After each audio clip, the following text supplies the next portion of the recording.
toujours faire confiance dans les humains. La technique, c'est un peu plus difficile. Est-ce que je dois faire quelque chose de mon côté, les amis? Ah, il faut simplement patienter, donc c'est très bien. Alors pendant ce temps-là, je vais vous dire qu'il est évidemment impossible de rendre compte en 30 minutes de la richesse de ce qui s'est passé pendant ces 4 jours.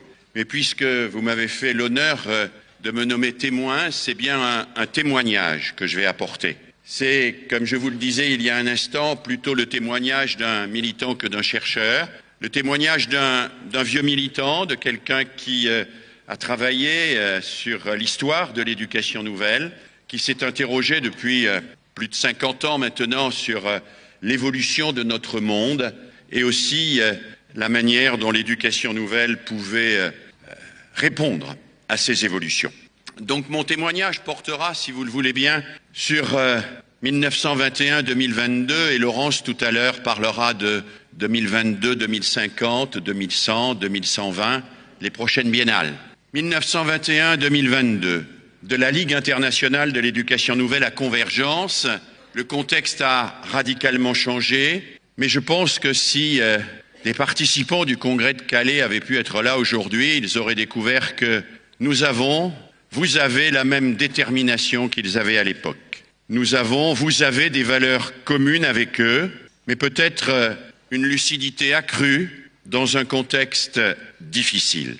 Un contexte difficile, souvenez-vous, 1921, les participants au congrès de Calais ont tous dans leur poche un livre d'Hélène Kay qui s'appelle « Le siècle de l'enfant ». Hélène Kay, une grande féministe, une des femmes qui a fait le plus pour la cause féministe sans doute au début du XXe siècle, et qui affirme que le XXe siècle sera précisément le siècle des enfants, le siècle du bien-être des enfants, le siècle de l'émancipation des enfants. Un siècle plus tard, en 2021, les chiffres sont là. 26 000 enfants meurent chaque jour dans le monde d'un décès qui aurait pu être évité.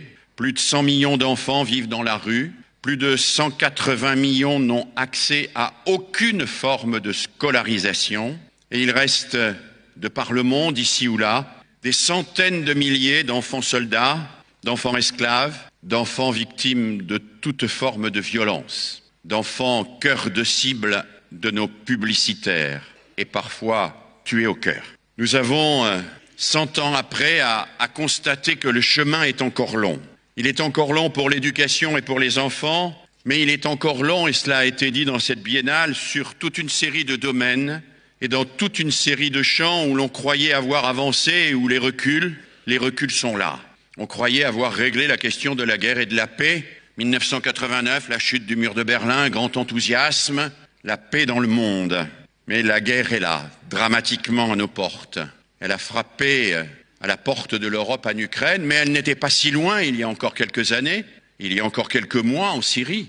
On l'avait oublié, bien sûr. Combat pour la paix, combat pour le droit des femmes, jamais gagné, le droit des populations minorisées, bien sûr, combat aussi contre tous les fascismes qui montent. Cela a été dit à plusieurs reprises pendant cette biennale de l'éducation nouvelle.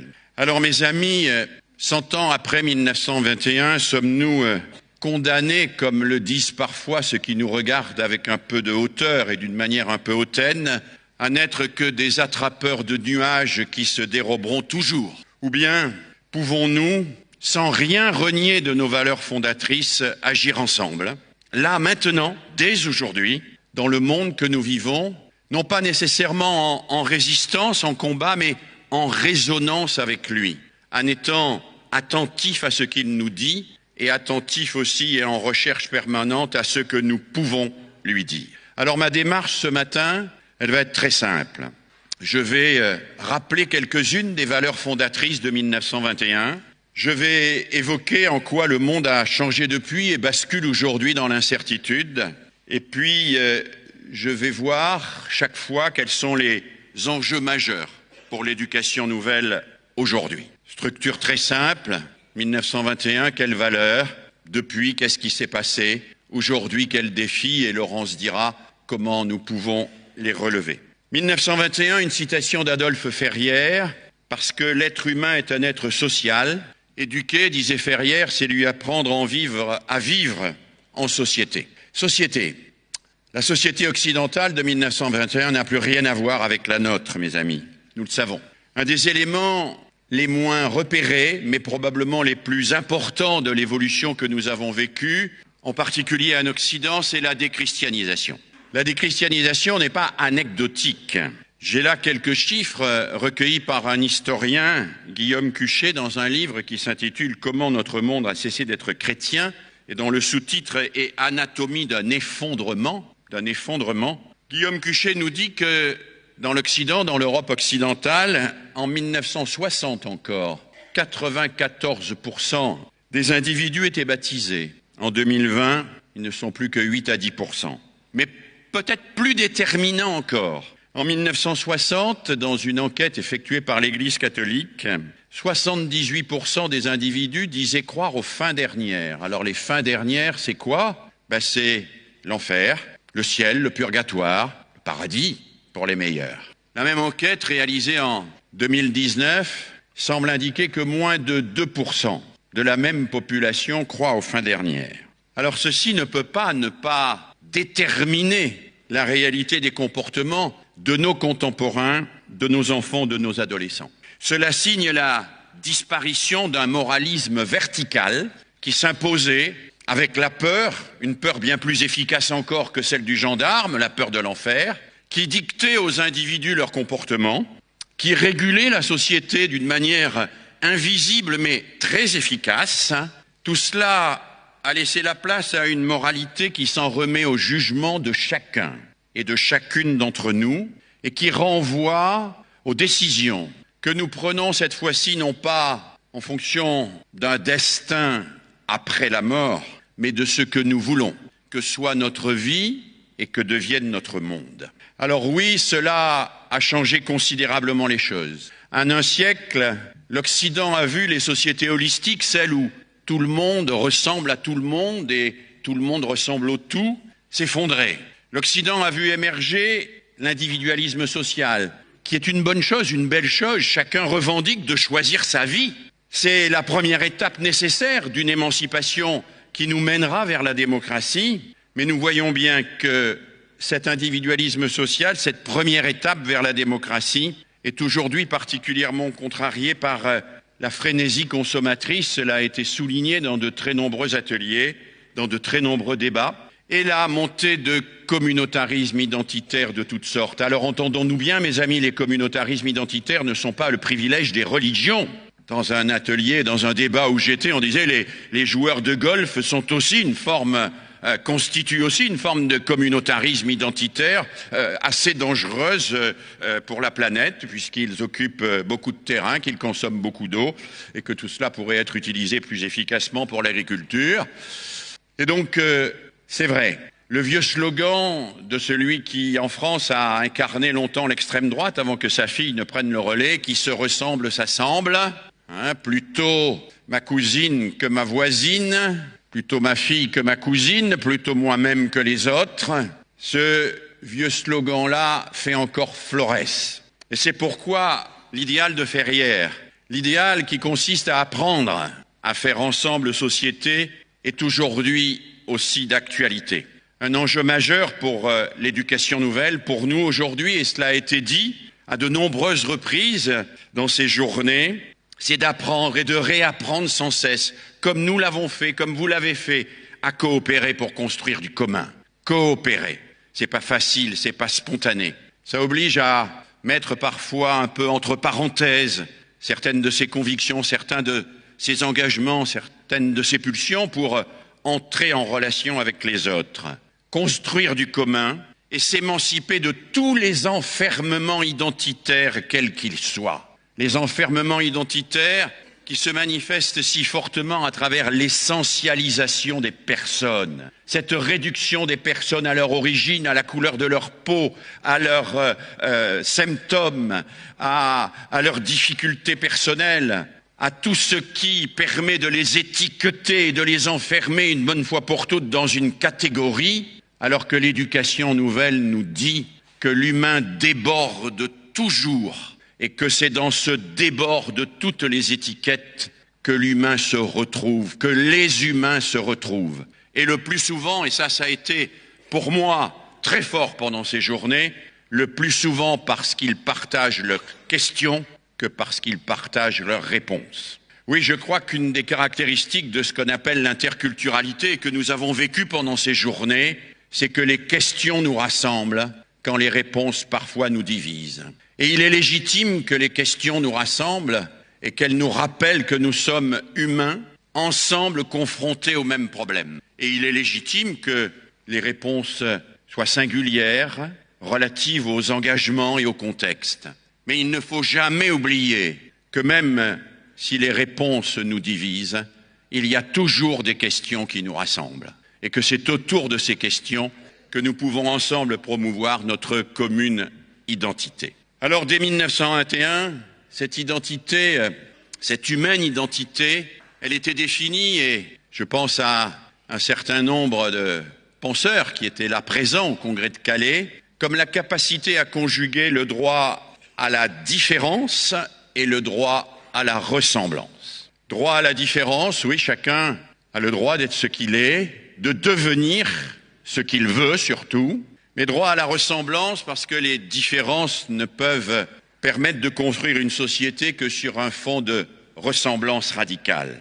Et là encore, en un siècle, sont apparus simultanément un certain nombre de phénomènes qui peuvent nous apparaître inquiétants, qui peuvent nous inquiéter. De multiples revendications différentialistes qui compromettent précisément la possibilité du commun, mais aussi les ravages d'un néocolonialisme et puis une confusion fâcheuse qui a été dénoncée dans plusieurs débats, plusieurs ateliers entre l'universalisme et l'occidentalisme. Cette confusion, il faut nous en sortir, mes amis.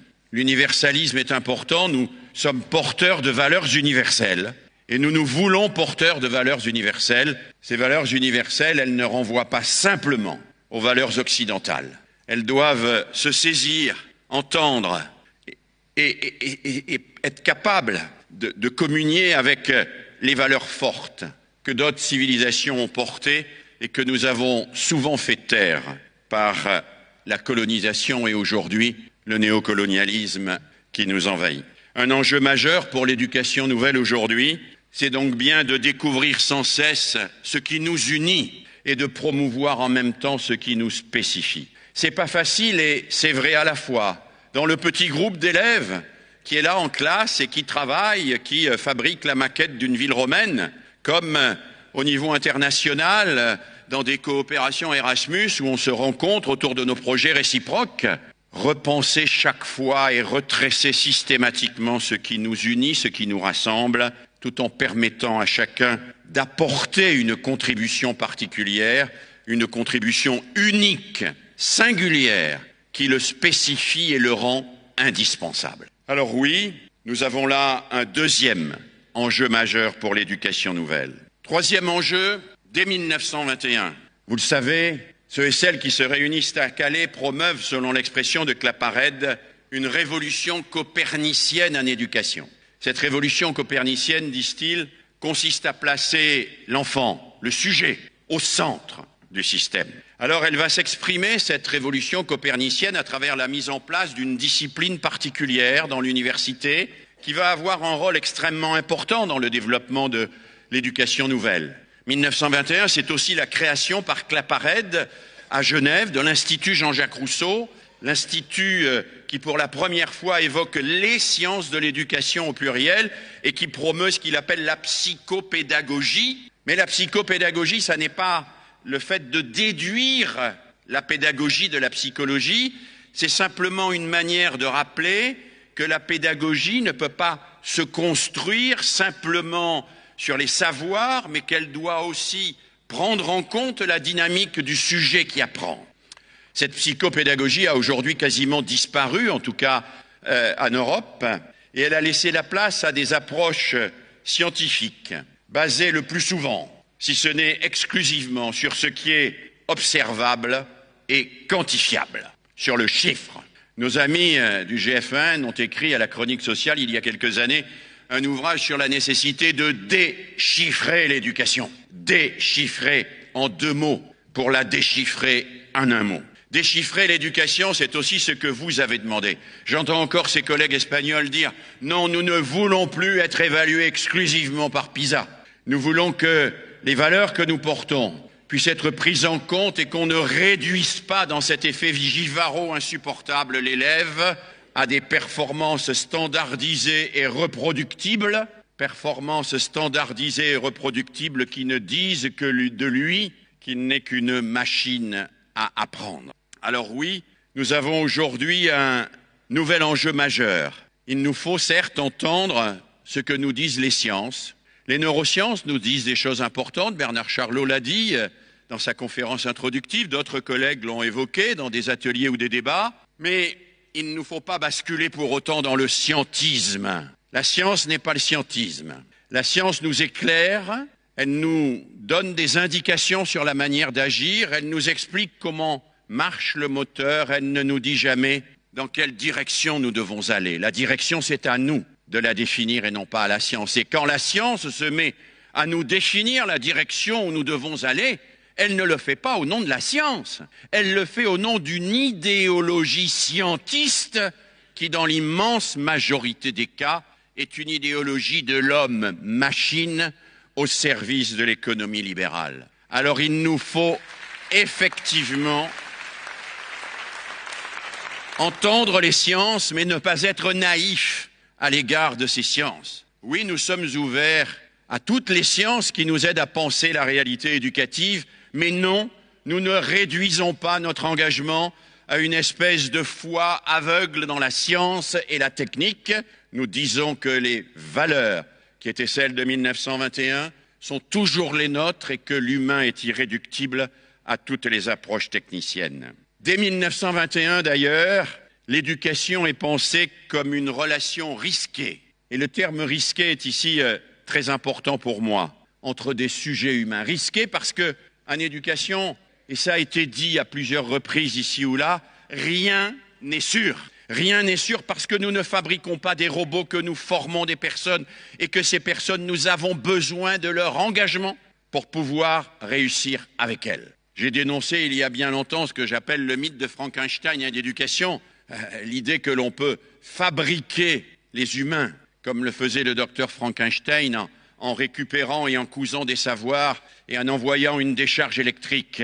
Non, l'humain ne se fabrique pas ainsi et l'éducation est toujours risquée. Mon collègue Gerd Biesta, qui est aujourd'hui le président de la Société de philosophie de l'éducation, a écrit un beau livre qui s'appelle « Le beau risque de l'éducation » et qui se termine par cette phrase « Un éducateur qui n'accepte pas le risque, donc le risque de l'échec, le risque de rencontrer la résistance de l'autre à sa propre éducation, est un éducateur qui bascule dans le dressage. » J'ai employé un mot, mes amis, le mot de résistance.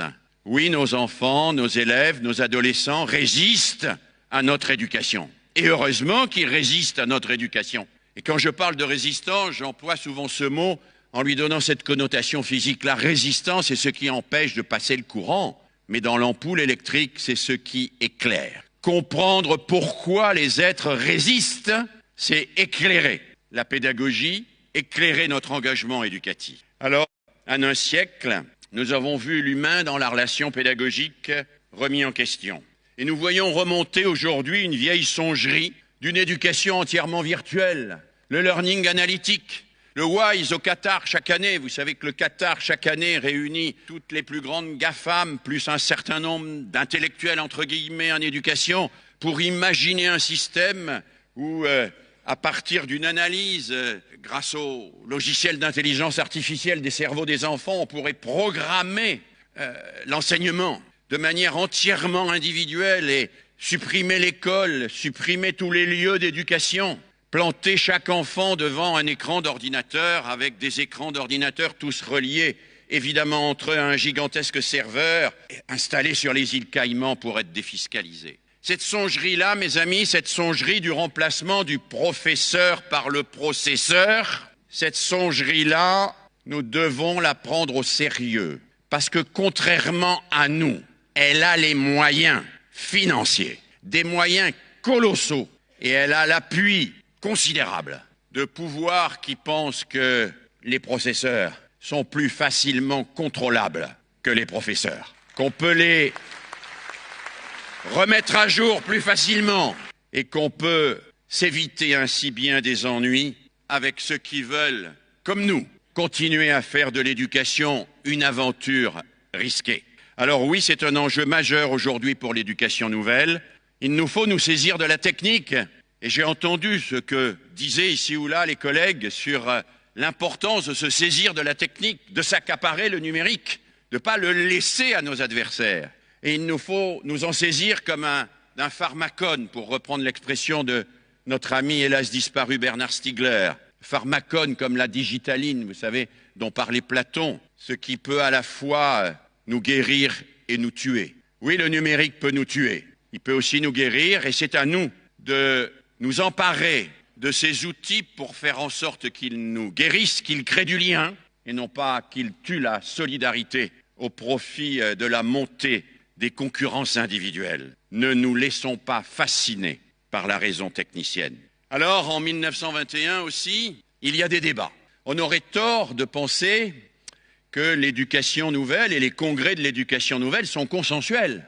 Ils sont extrêmement violents. Pas violents physiquement, quoique. Laurence vous en dira un mot tout à l'heure à propos du congrès de Nice. Mais le congrès de Locarno est très violent, très violent. À Locarno, Ferrière fait visiter à la délégation portugaise et brésilienne petite école un peu libertaire dans la nature. Et le débat sur le rapport entre école privée et école publique prend des proportions considérables. Les gens des pays du Sud expliquent « nous ne voulons pas. Nous ne voulons pas ce type d'école. Nous ne voulons pas des écoles où l'on campe, où l'on cantonne ce que Fernand Houry appellera plus tard des petits Émile Ocurose, privilégiés et auxquels on fait un sort particulièrement satisfaisant. Non. Dès 1921, cette idée d'un enfant idéal qu'il suffirait de mettre dans la nature et de regarder grandir est discutée. Elle est discutée en particulier par quelqu'un qui n'est pas à Calais, qui ne sera jamais complètement intégré dans le mouvement de l'éducation nouvelle, mais dont l'importance pédagogique est fondamentale, c'est Korczak. Korczak, dont nous avons eu la chance de voir un spectacle, Korczak qui est le premier à rédiger aussi en 1921, décidément 1921 est une date importante, un premier texte sur les droits de l'enfant, et Korczak qui n'aura de cesse de dire « attention ». L'enfant est un être, comme le dit le manifeste, à la fois complet et inachevé, mais l'enfant a besoin de l'adulte et le premier droit de l'enfant, c'est le droit à l'éducation. Le droit à l'éducation. Et Korczak qui nous dit, la spontanéité, mes amis, ce n'est pas la liberté. La spontanéité, c'est le plus souvent la reproduction des stéréotypes familiaux ou sociaux, on dirait publicitaires aujourd'hui. En un siècle, la place de l'enfant dans les familles a changé, nous le savons. Jadis, c'était les familles qui faisaient des enfants, aujourd'hui c'est plutôt les enfants qui font les familles. Jadis, le rôle des parents c'était de faire le bonheur des enfants, aujourd'hui le rôle des enfants c'est plutôt de faire le bonheur des parents. Oui, il y a eu des évolutions considérables dans les configurations familiales et notre société marchande a promu ce qu'elle croit être l'enfance et qui n'est que l'infantile dans une société commerciale et publicitaire qui est celle du caprice mondialisé. Oui, nous vivons, ce n'était pas le cas en 1921, dans une société où domine l'injonction à la pulsion infantile permanente. Fais ton caprice, ça fait marcher le commerce. Fais ton caprice, ça fait marcher le commerce. Et par rapport à cela, un enjeu majeur pour l'éducation nouvelle aujourd'hui, c'est bien, et ça a été dit et redit, de faire vivre les droits de l'enfant, mais en assumant délibérément ce que Korczak appelait les belles contraintes. Pas les contraintes pour avoir la paix, pas les contraintes pour être tranquille, mais les contraintes qui permettent l'émergence de la liberté. Alors à ceux et celles qui nous disent « l'éducation nouvelle, c'est le triomphe du désir au détriment de toutes les règles et de toutes les contraintes », disons non, disons ce que nous cherchons. Ce n'est pas une mythique abolition des contraintes, qui d'ailleurs se payerait par une emprise psychologique très lourde et très grave, dont on se défait bien plus difficilement encore que des contraintes, c'est de trouver les contraintes qui rendent libre, C'est un enjeu majeur et c'est un enjeu qui est posé dès 1921. Bernard Charlot l'a évoqué dans sa conférence inaugurale. Dès 1921, la question du rapport entre le désir et la norme est posée. Pas pour abolir toutes les normes. Ils ne sont pas naïfs, les gens de Calais. Ils savent très bien qu'il n'y a pas de société humaine sans normes, mais pour s'interroger sur la possibilité de normes émancipatrices. En un siècle, cette question des normes éducatives s'est renouvelée. Les normes traditionnelles sont largement délégitimées. Mais Bernard a eu raison de le rappeler, la question de l'arbitraire des normes reste un problème éducatif majeur. On n'éduque pas sans normes, mais quelles normes? Et il y a là un enjeu essentiel pour l'éducation nouvelle, qui est de distinguer et de ne cesser de distinguer, toujours dans une démarche sans cesse achevée, les velléités de normalisation de la nécessité de la normativité. Georges Canguilhem, biologiste, épistémologue, Georges Canguilhem, philosophe, dit la normalisation c'est le cancer, c'est tout le monde pareil, c'est les cellules qui prolifèrent à l'identique, c'est la mort. Mais il dit aussi, le corps, la biologie ne peut pas vivre sans normes. Mais c'est pas la normalisation, c'est pas tout le monde pareil, c'est pas je ne veux voir qu'une tête. C'est cette normativité qui émerge dans l'activité commune, qui se découvre et qui se débat dans l'activité commune. Alors oui, mes amis, il est plus que jamais essentiel au regard de la montée de tous les autoritarismes et de tous les fascismes qui prônent sans cesse la normalisation, de dire que nous ne sommes pas ennemis des normes, mais que nous voulons plutôt la normativité, celle que les individus construisent librement pour faire leur vie, pour agir ensemble, pour fabriquer le monde de demain, les normes qu'ils discutent, les normes qui émergent de la confrontation avec le réel. Dès 1921, l'éducation ne finit ni ne commence à l'école. Oui, à Calais, ils le disent, ils le rappellent. À Calais, d'ailleurs, le thème, c'est la créativité de l'enfant. Et il y a là des gens qui travaillent dans la petite enfance, mais des gens qui travaillent aussi dans des centres de loisirs. C'est vrai que l'éducation ne commence pas et ne finit pas à l'école. C'est vrai qu'un certain nombre de collègues qui sont ici m'ont dit « Ah, je regrette que le débat, ici, l'atelier là, ça a été trop scolarocentré. Quand on parle des parents, on parle de la place des parents à l'école. Quand on parle des enfants et des écrans, c'est à l'école. Comme si, avant l'école, après l'école, aussi bien dans la journée que dans la vie, l'enfant ne vivait pas. Mais non, l'éducation est globale, nous le savons, l'enfant c'est le même, qui rentre à la maison, qui va à l'école, qui va au centre social, qui joue aux jeux vidéo, c'est le même. Il n'y a qu'une éducation. La coéducation n'est pas un vœu, c'est une réalité. Et en un siècle, nous avons appris que ce qui se joue dans la petite enfance, en particulier la construction d'un environnement sécure, le rapport au langage, tout cela est absolument déterminant. Peut-être pas déterminant, j'ai eu tort de dire déterminant, essentiel. Ainsi que ce qui se joue dans l'ensemble des tiers-lieux et dans toute la vie sociale de l'enfant. Alors, je crois qu'un des enjeux majeurs pour l'éducation nouvelle aujourd'hui, c'est surtout de ne pas déserter la formation à la parentalité. On ne naît pas parent. Beaucoup de parents sont aujourd'hui non pas démissionnaires mais démunis. La question du rapport aux écrans dans la petite enfance devient une question sociétale majeure. Si nous ne travaillons pas avec les parents, non pas au-dessus en leur disant ce qu'il faut faire, mais avec eux sur ces questions-là, je pense que l'école peinera à remplir ses missions. Un collègue me le disait dans le couloir, peut-être un peu violemment, moi je ne peux pas faire réussir en maths un gamin que ses parents ont laissé jusqu'à 3 heures du matin devant sa console vidéo. C'est violent, mais c'est pas complètement faux, mes amis. Nous ne pouvons pas négliger cette réalité-là et déserter l'éducation familiale. Nous ne pouvons pas ne pas nous investir dans l'éducation familiale, ne pas réfléchir avec les parents, non pas pour leur donner des leçons, mais pour inventer avec eux des solutions communes. Nous ne pouvons pas non plus, à l'autre bout du spectre, nous désintéresser de la fin de vie, par exemple. Les questions de la fin de vie, qui sont des questions sociétales essentielles aujourd'hui, sont des questions qui, bien évidemment, mériteraient d'être revisitées avec les idéaux de l'éducation nouvelle. Et nous ne pouvons pas, mes amis, désinvestir massivement l'éducation populaire. Alors je sais qu'une majorité des mouvements de convergence sont des mouvements centrés sur l'école. Et c'est bien. Moi-même, j'ai consacré l'essentiel de mon énergie et de mon travail à l'école. Mais nous ne pouvons pas nous contenter d'agir sur et dans l'école. L'école n'est pas un univers clos, c'est un univers privilégié. Tous les enfants y passent, ou presque. Je vous ai donné des chiffres qui montrent que malheureusement, au niveau mondial, c'est pas le cas. Mais dans nos pays, c'est souvent le cas. Nous ne pouvons pas nous désintéresser de l'école. Il nous faut faire de l'école un angle fort de nos combats. Mais nous ne pouvons pas non plus nous désintéresser de ce qui se passe avant et après, à côté de l'école, parce que cela participe pleinement de l'éducation de nos enfants. J'avance vite.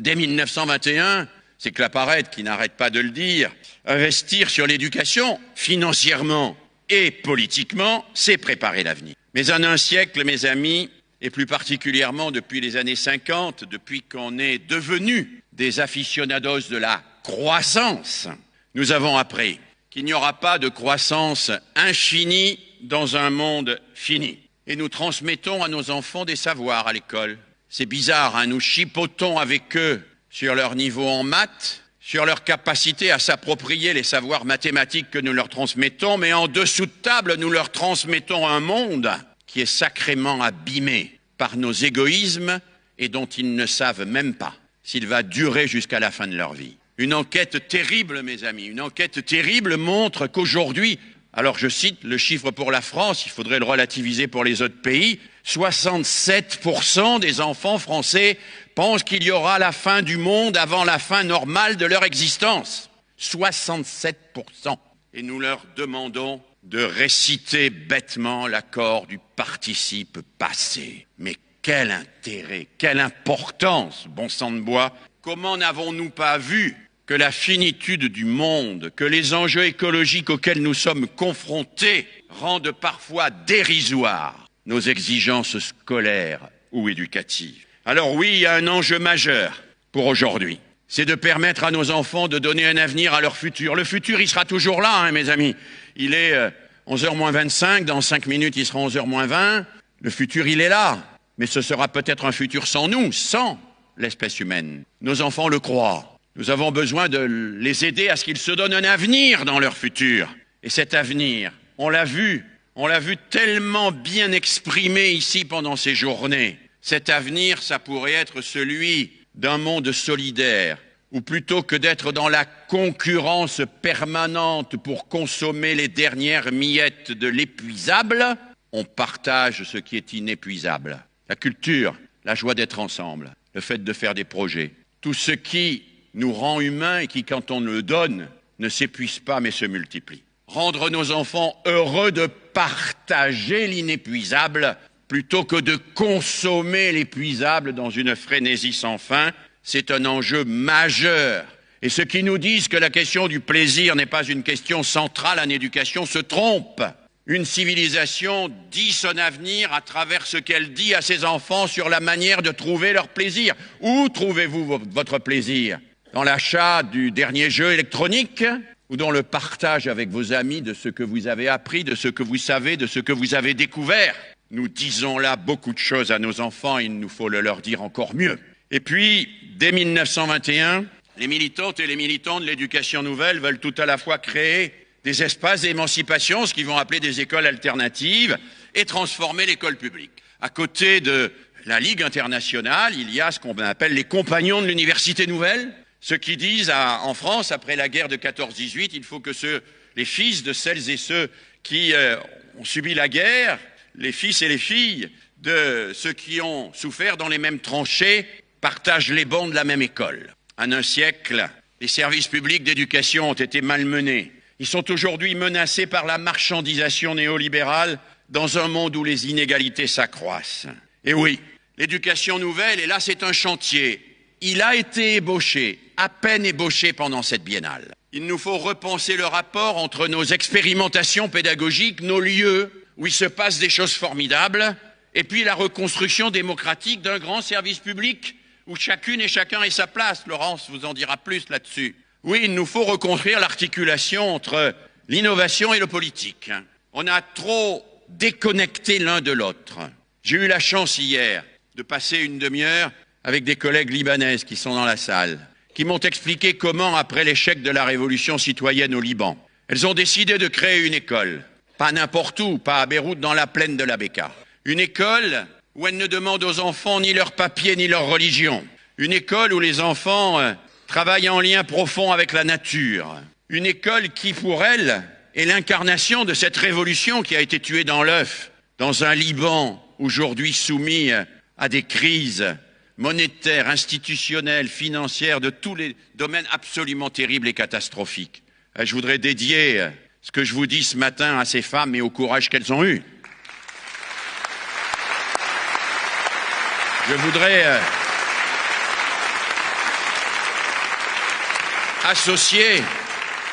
associer tous ceux et toutes celles qui ont un courage de ce type partout, qui veulent incarner non pas des enclaves de bonheur pour privilégier, mais la préfiguration de quelque chose qui constitue la pointe d'un monde nouveau que l'on va faire advenir. Il nous faut réarticuler nos expérimentations avec un projet politique global.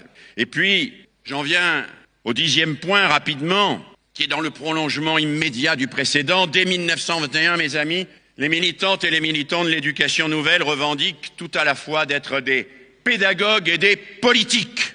Ils le veulent. Mais en un siècle, l'écart entre les pédagogues et les politiques n'a cessé de se creuser, comme l'écart entre les pédagogues et l'opinion publique. J'attire votre attention là-dessus, mes amis. Nous sommes ici ensemble et il fait chaud. On est bien parce qu'on partage des valeurs fondatrices. Mais si nous faisons une revue de presse des grands médias audiovisuels aujourd'hui, c'est pas nos valeurs qui sont à la une, c'est l'inverse. L'opinion publique des années 1930 se passionnait pour les débats sur l'éducation nouvelle. L'opinion publique aujourd'hui se passionne pour la question de savoir s'il faut réintroduire ou non l'uniforme. Nous avons besoin de retisser le lien entre les pédagogues et les politiques, comme entre les pédagogues et l'opinion publique. Nous avons besoin de parcourir sans cesse la chaîne dans les deux sens, aller du pédagogique au politique et du politique au pédagogique. Laurence va poursuivre dans ce sens. Alors, comme le disait Bernard Charlot, le contraire de l'éducation, ce n'est pas la barbarie, c'est de ne pas reconnaître l'autre comme pleinement humain. Et Gisèle de Failly, la fondatrice des CMEA, que j'ai l'honneur de présider pour la section française, disait qu'il n'y a qu'une éducation, elle est globale, s'adresse à tous et de tous les instants. Alors mes amis, cette éducation, c'est l'éducation nouvelle, bien sûr. Toujours fidèle à ses valeurs fondatrices, et j'ai essayé de vous montrer à quel point elles étaient toujours d'actualité, mais toujours capables de se réinventer. Et c'est cette réinvention à laquelle vous avez travaillé pendant cette biennale, à laquelle les biennales de 2034, 2056, de 2128 travailleront encore. Et pour ces biennales-là, mes amis, nous avons travaillé, nous avons mouillé la chemise. L'équipe qui a préparé cette biennale a fait un travail formidable. Et ce travail-là,